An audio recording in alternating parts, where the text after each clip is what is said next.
ومن يطع الله ورسوله فقد فاز فوزا عظيما. الحمد لله رب العالمين والعاقبة للمتقين ولا عدوان إلا على الظالمين، والصلاة والسلام على سيد الأولين والآخرين نبينا محمد وعلى آله وصحبه أجمعين، ثم أما بعد. Then what? What is next? Then what? After we performed Umrah, then what? What is next? Was it just a trip, a vacation, or a duty that has been fulfilled and that's it? Of course not. It shouldn't be that way. In ayah number 102 of Surah Al-Imran, Allah the Almighty says, يَا أَيُّهَا الَّذِينَ آمَنُوا اتَّقُوا اللَّهَ حَقَّ تُقَاتِهِ وَلَا تَمُوتُنَّ إِلَّا وَأَنْتُمْ مُسْلِمُونَ. This ayah means, all you who believe. Listen carefully. Allah is calling whom? The believers. He tells them to keep their duty to Him, as it should be, and die not but as Muslims. I thought He's addressing the believers. He says, يَا أَيُّهَا الَّذِينَ آمَنُوا. Then He tells them not to die but as Muslims? Yes. Because the hidayah or guidance is not for granted and is not guaranteed forever. If Allah the Almighty blessed us with tawbah, with forgiveness, with coming to perform Umrah, and increased our iman, we shouldn't just rely on that. Sit back and say, cool, Alhamdulillah, that's it. I don't need to do anything else.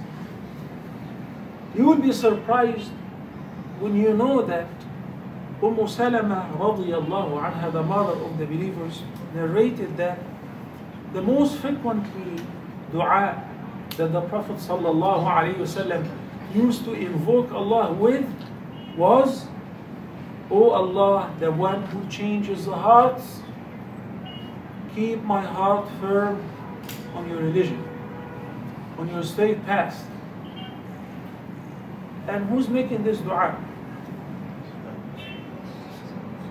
The Prophet sallallahu alaihi wasallam, the most righteous creation of Allah, the dearest and the most beloved to Allah, whom Allah the Almighty says that no one shall enter paradise before Him, before Muhammad sallallahu alaihi wasallam, the most righteous ever. But he's frequently asking Allah to keep him firm, to maintain his steadfastness. Well, if this is the Prophet sallallahu alaihi wasallam, then what do you think of you and I? What do you think? One day, when we came to perform Hajj here, one brother came to me, a doctor, and said, I need to share something with you. I came to perform Hajj before, and tell you the truth, I do a lot of bad things. I drink.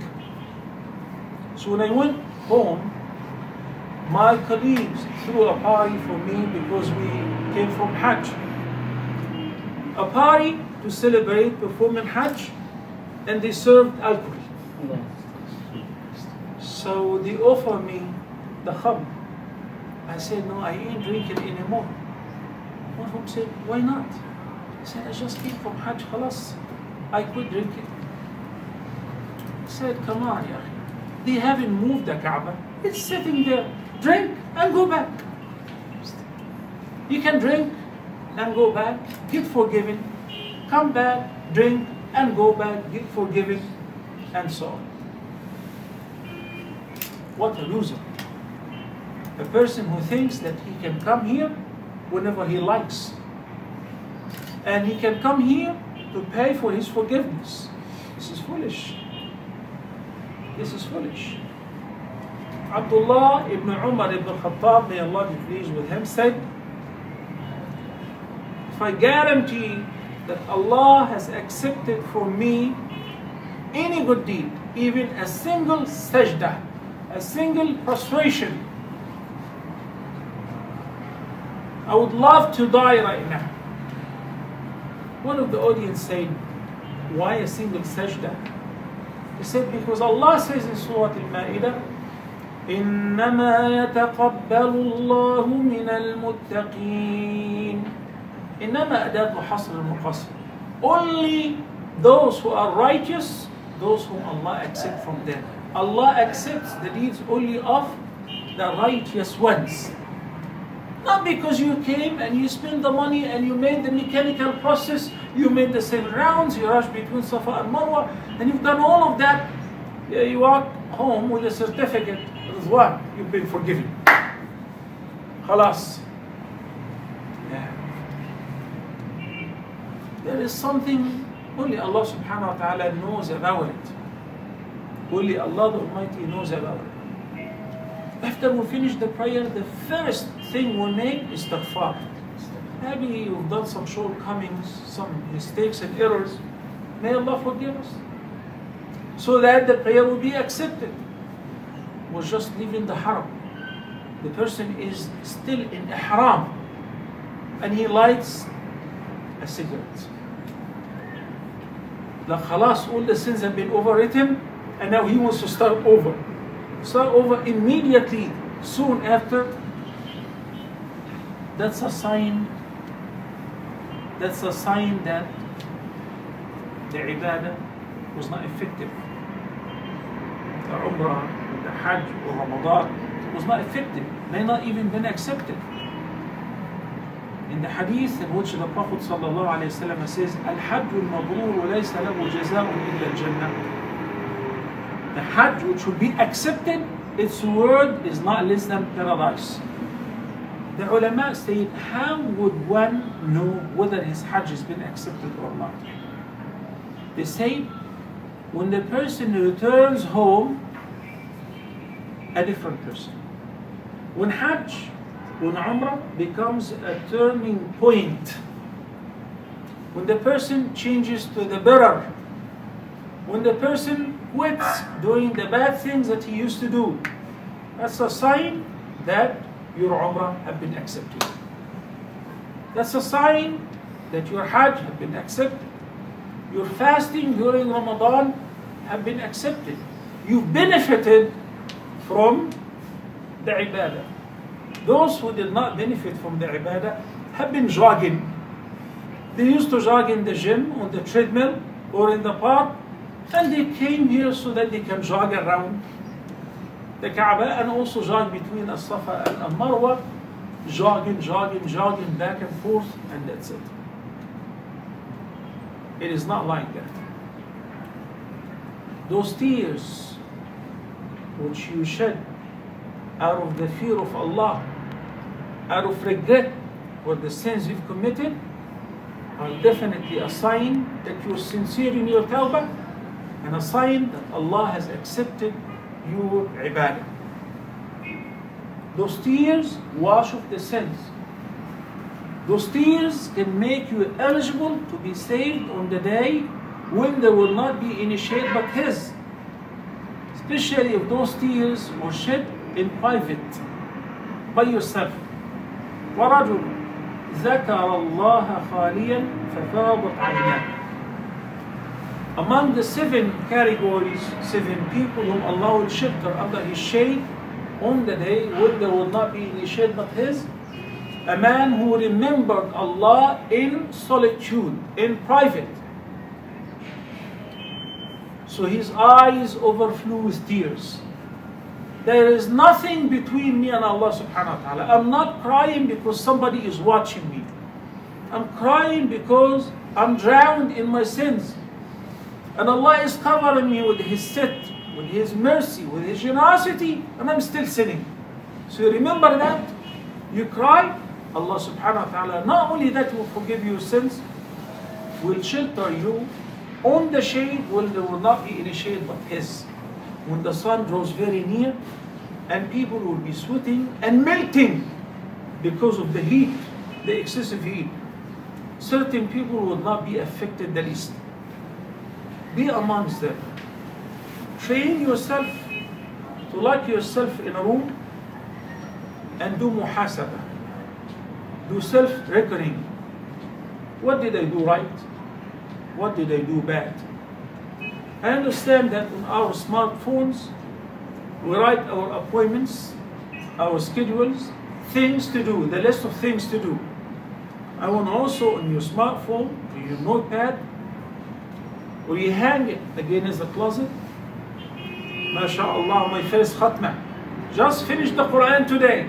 So you have the date and the day clear, which means hopefully a month from now, maximum, a month from now, I should do another khatmah. You initially said the ayah 102 Surah Al-Imran, اتقوا الله ولا تموتن إلا وأنتم مسلمون. And now you're talking about, I'm talking about the acts which will maintain our steadfastness so that we benefit from the Umrah, we benefit from the Ibadah, and maintain thabat. In order to benefit from the hadith, يا مقلب القلوب ثبت قلبي على دينك. Besides making dua to be steadfast, you have to make an effort. You have to make an effort. A shaitan once was expelled from heaven, said to Allah, I swear to your honor and majesty, I shall continue to mislead them. Mislead whom? You, me, and every human being. As long as their souls are in their bodies. Even in the haram, even in Mecca, even while praying, Satan will continue to whisper to you. As long as you are still alive, Allah subhanahu wa ta'ala said, and I swear to my honor and majesty, I shall continue to grant them forgiveness so long as they seek my forgiveness. Keep messing up and use the eraser. Clear up your record. Make istighfar. Just remember that every time you make something wrong, to make istighfar. It will be best if you follow the wrongdoing with a ta'ah, such as 2 rak'ahs. The hadith which is narrated by Ali ibn Abi Talib from Abu Bakr as-Siddiq, he said that the Prophet sallallahu alaihi wasallam said, whoever commits a sin, then perfects his wudu and prays 2 rak'ah with full khushu', that sin will be as if it did not even take place. Guaranteed.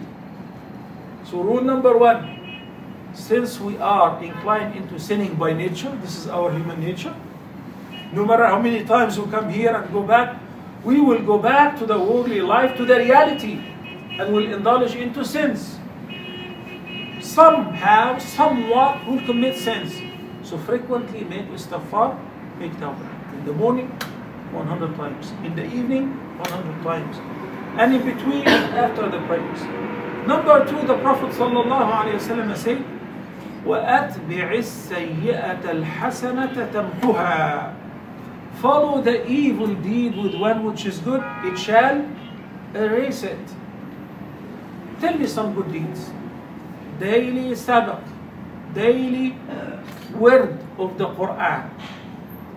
Commit yourself to recite. Maybe Ridwan can recite only 1 page. Fine. 1 page. No matter what happens, you're not going to sleep before reciting the 1 page. But the brother can make 1 para every day, 1 juz. Commit yourself to recite 1 juz every day. As much as you can afford. Maintain this for a couple months. Then increase the dose. I don't want you to go home and say, MashaAllah, I benefited a great deal from the Umrah, and I heard a lot of verses about the Qur'an and the recitation. So from now on, I'm going to recite the Qur'an 5 paras every day. Well, you do that in Mecca because you have nothing to do but read Qur'an. But back home, you have a lot of things to do. And if you decide to do that, you're going to do it once, maybe twice, not the 3rd time. You're going to quit.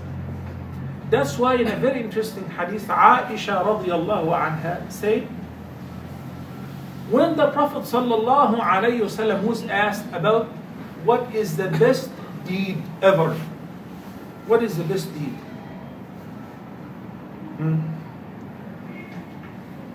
Think about it. Huh? And answer. The sisters, what is the best deed?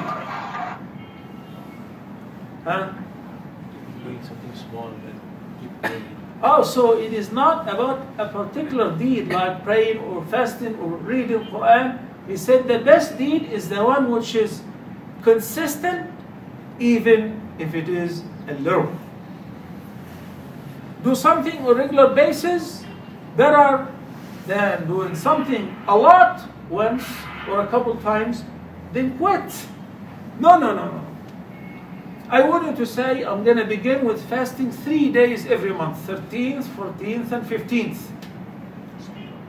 Then, when you maintain this, I think I can afford to fast on Monday of every week. When you get used to it and you like it, because each day you fast distance you from the fire of hell 70 years. It takes you away from hellfire 70 years. Okay, let me fast on Thursday too.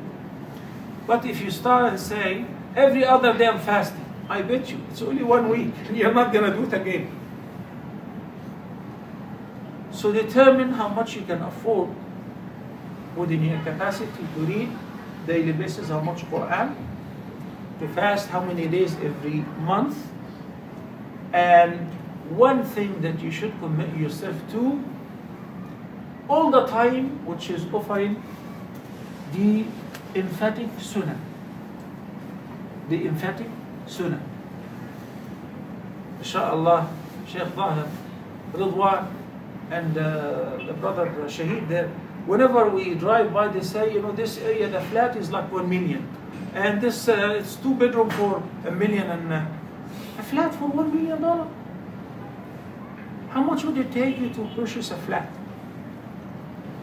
Huh? Forever. Allah is offering you to build a house for you in paradise. A house in paradise. So what is the price? Everything has a price. What is the price? He says, pray 12 rak'ahs on daily basis. 4 before dhuhr, 2 by 2. 2 after dhuhr, 2 after maghrib, 2 after isha, and 2 before fajr.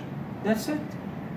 Whoever prays and observes the prayer of 12 rak'ahs, the emphatic sunnah, on daily basis, Allah will build a house for him in paradise. Subhanallah. So how many things we talked about? Number 1, regular istighfar morning and evening. Because inna nafsa la'ammaratu bis-su', we keep committing sins. You are standing in the prayer and you're daydreaming, thinking about good or bad. That's a sin. That decreases the reward and the payment for your prayer. Istighfar. You look at something forbidden. Istighfar. You talked or you heard somebody talking about something bad. Istighfar. Istighfar all the time, even if you think yourself infallible.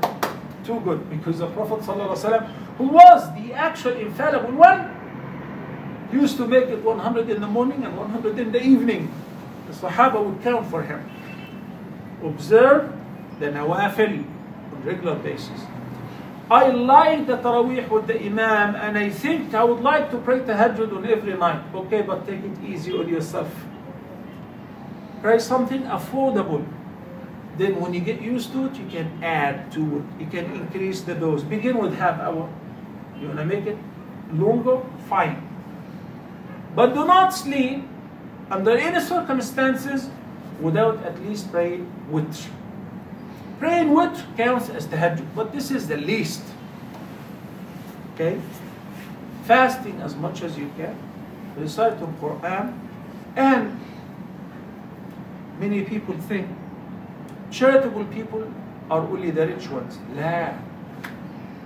Allah subhanahu wa ta'ala did not neglect anyone, nor leave anyone behind. Everyone is a winner if they want to win. He says in the hadith, Prophet Muhammad sallallahu alaihi wasallam, سَبَقَ دِرْهَمٌ أَلْفَ دِرْهَمٌ. $1 1 dirham could be better in reward and surpasses the reward of 1,000. How? When a millionaire donates $1,000, this is how much? 1 per 1,000? صح? 1 per 1,000. When you are a person who's jobless or living hand to mouth, you're breaking even, and you have only $5 in your pockets. You saw somebody who's in need, or a good cause which is in need, so you gave $1 out of the 5. You gave 1/5 of your wealth, because all what you have is 5. So you give 1/5 of what you have. In proportion with what you have, the reward is accordingly in proportion. So it could be better than 1,000, because this is what you can afford. If you don't have at all, having a good intention is actually sufficient. In a very interesting hadith, the Prophet ﷺ said, I'm gonna teach you something, so pay close attention to it. What is it? He said, إِنَّمَا الدُّنْيَا لِأَرْبَعَةِ نَفَرٍ. All of us in this life are one of 4 categories. Each one of you right now can actually categorize himself or herself. To which category do I belong? What are the categories first? أربعة نفر. Number 1, a man whom Allah bestowed upon him knowledge, religious knowledge, and wealth. So he knows that this wealth is a gift from Allah, and Allah has rights in it, and the poor have rights in it, and relatives have rights in it. So he gives everyone their due rights. So he benefited from the knowledge in dispensing the wealth which Allah bestowed upon him. The Prophet ﷺ said, فَهُوَ بِأَفْضَلِ الْمَنَازِلِ. He has the best rank of all the categories. He's the best of all human beings. This is not an individual, rather it's a rank. It could be millions of people. Second, رَجُلٍ آتَاهُ اللَّهُ عِلْمًا وَلَمْ يُؤْتِهِ مَالًا. A man whom Allah blessed with knowledge, but he's broke. He's not a millionaire. So he looks at the millionaire who's spending generously out of his wealth, and he says, man, subhanallah, had I had the same wealth, I would have spent like him, or even more. So he doesn't have. But his intention is, if he had, he would have done the same. The Prophet ﷺ said, فَهُمَا فِي الْأَجْرِ سَوَاء. Allah. They get the same reward, even without spending a penny, because he doesn't have. But he has what is better. He has what? His intention. That is a good envy. Get the same reward. Third category, a man whom Allah blessed with wealth, but deprived from the useful religious knowledge. So he misuses his wealth. He spends it in haram, and he does not recognize Allah's right in it, nor does he pay the zakah or the sadaqah. So he is the worst category. And the fourth is even worse than the third. A man who is deprived from both wealth and knowledge, but he envies not the first one, not the second one. He envies the third. He says, man, if I have that much money, I would go to Hawaii, I would go to Florida, Daytona Beach, or one of those naked, nude beaches. I would pick up a girl every weekend. I would drink. I would have fun. Like this person exactly. He's a fan of Spice Girls. He's a fan of this singer. He's a fan of that dancer. His life is revolving around this company. He's like them. Even though he doesn't have wealth, he doesn't spend it in haram because he doesn't have, he received the same punishment because of his intent. He says, man, if I have the same money, I would have done the same. You drink? Oh yeah, I would smoke even Cuban cigar. You don't have. Say Alhamdulillah you don't have, because you're a person not to be trusted. But he's insisting not to have and to be punished as well. Remember the other day I said, نِيَّةُ الْمَرْءِ خَيْرٌ مِّنْ عَمَلِهِ. نِيَّةُ الْمَرْءِ خَيْرٌ مِّنْ عَمَلِهِ. On the battle of Tabuk, it was a year of famine and drought. It was very tough. And it was necessary for Muslims to set out to confront the Romans in their territory, and instead of waiting for them to come to attack Al-Medina, to take a preemptive strike. But the Prophet ﷺ and the companions were broke. So each one started doing something. Uthman ibn Affan prepared like 1/3 of the army. Abu Bakr donated his entire wealth. Umar donated half of his wealth. And every 3 soldiers used to alternate on the back of one ride. Travel distance is 15 days going and 15 days coming back, and they're not going for a picnic, they're going to fight. Huh? Some people came to the Prophet ﷺ and said, take us with you. He said, I can't take you with me. Why not? He said, I don't have a ride for you. I don't even have a ride for you. I don't have even a broomstick as a weapon for you. So Allah the Almighty says, وَلَا عَلَى الَّذِينَ إِذَا مَا أَتَوْكَ لِتَحْمِلَهُمْ قلت لا أجد ما أحملكم عليه تولوا وأعينهم تفيض من الدمع حزنا ألا يجدوا ما ينفقون. Allah described the condition of those companions who came and said, take us with you. They said, I can't afford it. They didn't say, good luck, we don't have to go. Thank God Allah saved us from fighting. No. They turned around crying. Their eyes were overflown with tears. Who saw them? Allah. And recorded that in the Quran. تَوَلَّوْا وَأَعْيُنُهُمْ تَفِيضُ مِنَ الدَّمْعِ. They turned around and their eyes overflown with tears. Why? Because they are not rich. Not because they are not rich, but because they cannot afford to buy a ride, to purchase a weapon, to be with the Prophet ﷺ in this battle. Guess what? Surprise. Surprise. When the Prophet ﷺ was traveling, they used to sit down and take break. So while he was taking a break, he said to his companions, you know what?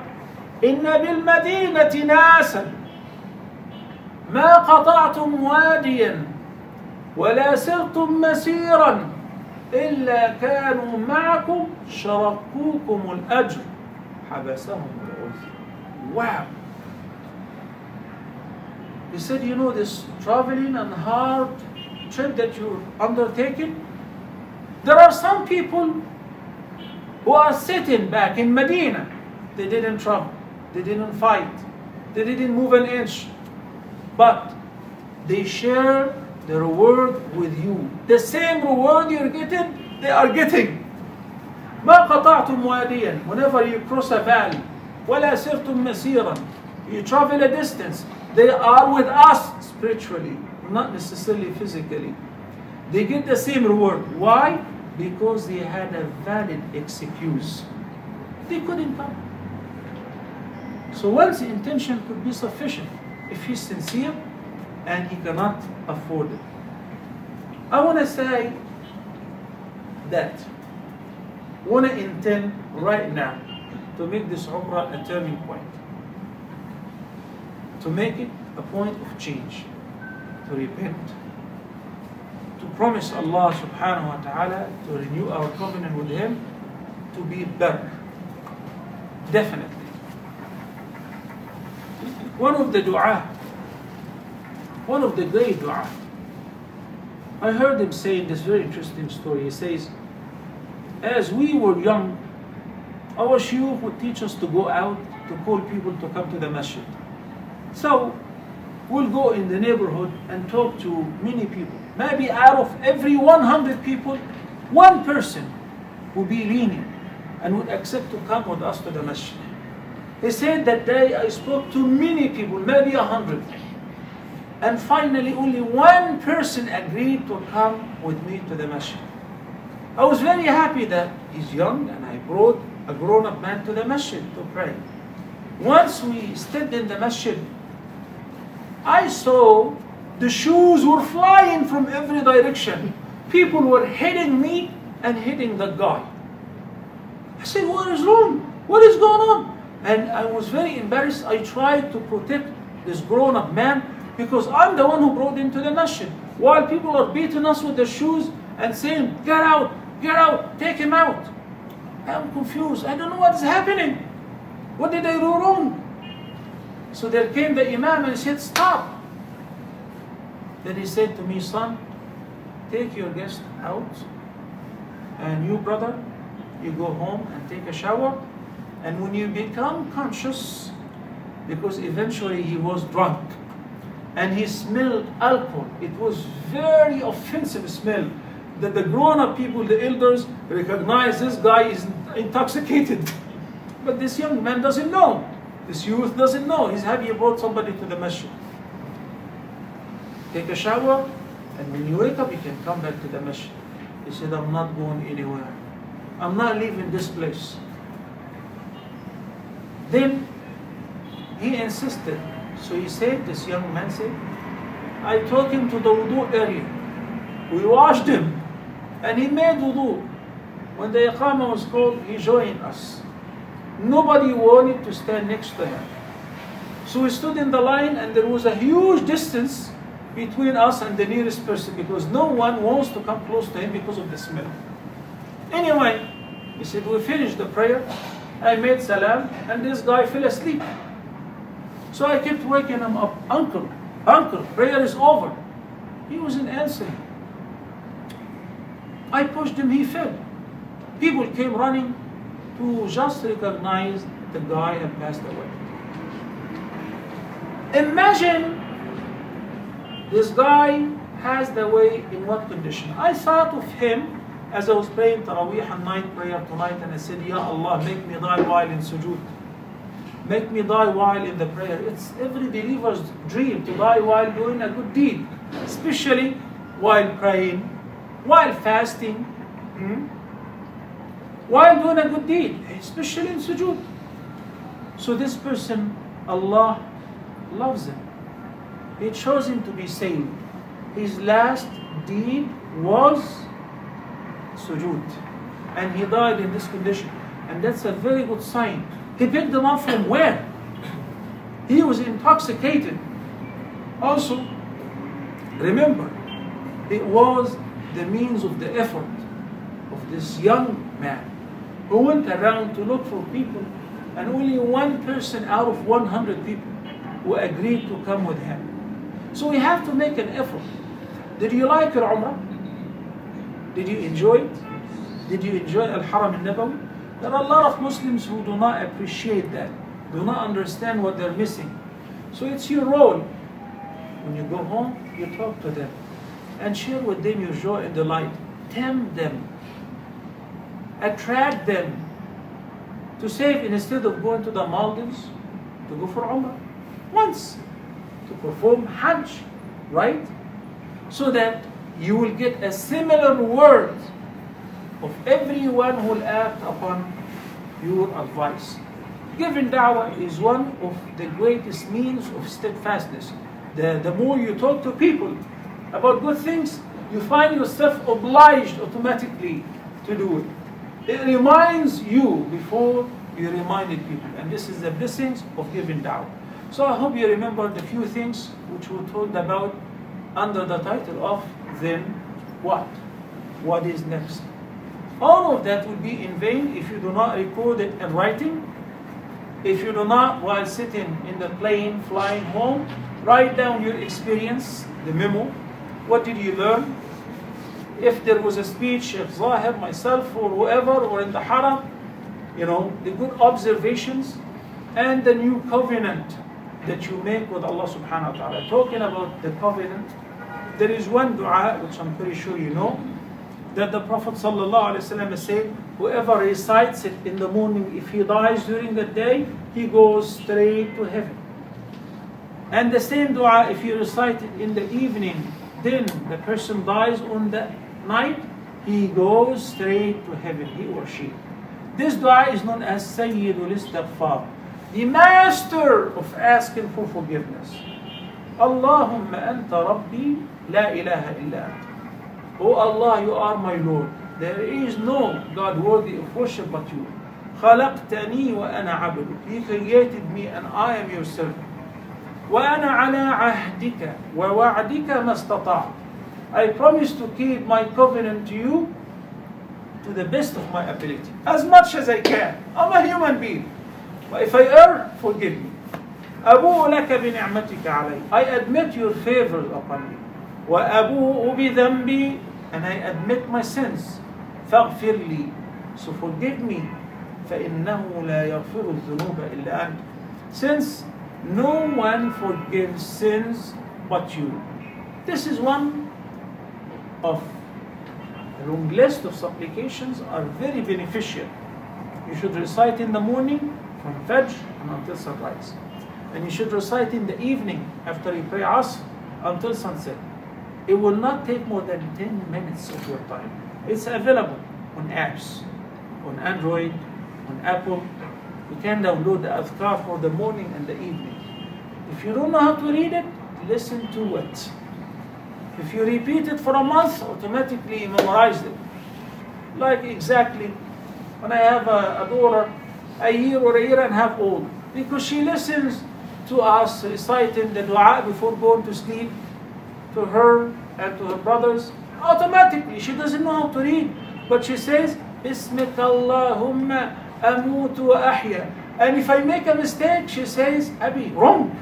And she corrects me. So even if Arabic is not your mother tongue, the more you repeat it, you will memorize this dua. This is your shelter. This is your armor, which you should not leave home without putting on. This is the wiqaya and the protection which Allah subhanahu wa ta'ala provides us with.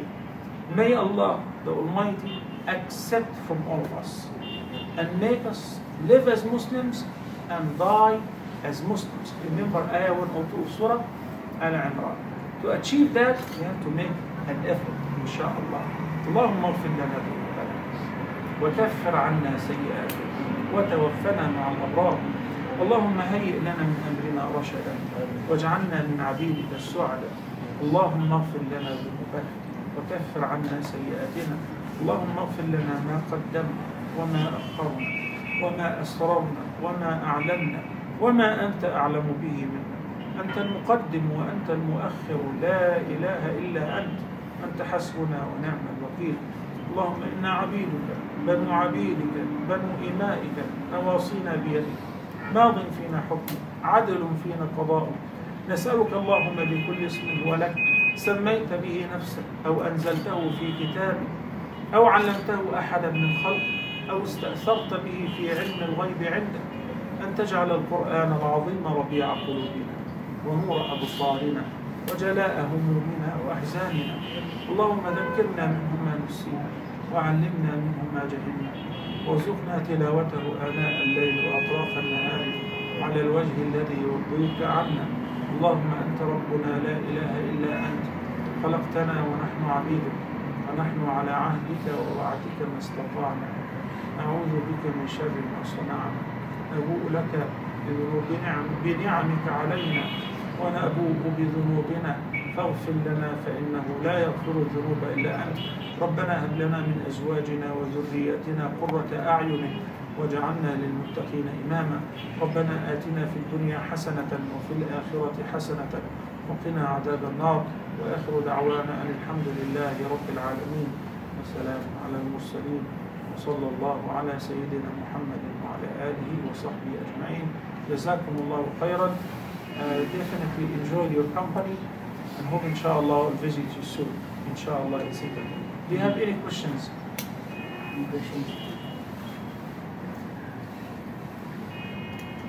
طيب, it's duha time now inshallah. Don't forget to pray the duha. Inshallah hopefully get the reward of performing Hajj and Umrah. And try to maintain this habit even when you return home inshallah. One more time, do you have any questions? I'm not going to charge for questions. Okay. For some of the Jama'ah, they during the Hajj, instead of to Mina, stay at Al-Jizya. Is it? During the days of Mina? Yeah. No, it is not permissible. Only if Mina is full and there is no room. But if there is room for them, and since you paid for a package, you should have a tent and a place in Mina. So you should spend most of the night. If the night is 8 hours, if the night from sunset till dawn is 8 hours, then at least 5 hours you should spend in Mina from Maghrib. Any time from Maghrib till Fajr. During the day you can go back and forth. You can stay in Mecca, you can stay in Aziziyah, you can stay in the Haram. But the Prophet ﷺ only left Mina to perform Tawaf al-Ifadah and the Sa'i. So you should stay the day and the night in Mina. But it is permissible to spend most of the night in Mina, then take a hike. Go here, go there, take a shower. If you have a room in Aziziyah, in a building, no problem. Okay? Jazakumullahu khairan. I love you all for the sake of Allah. Allah yataqabbal minna. May Allah accept from all of us. And pray for me, please.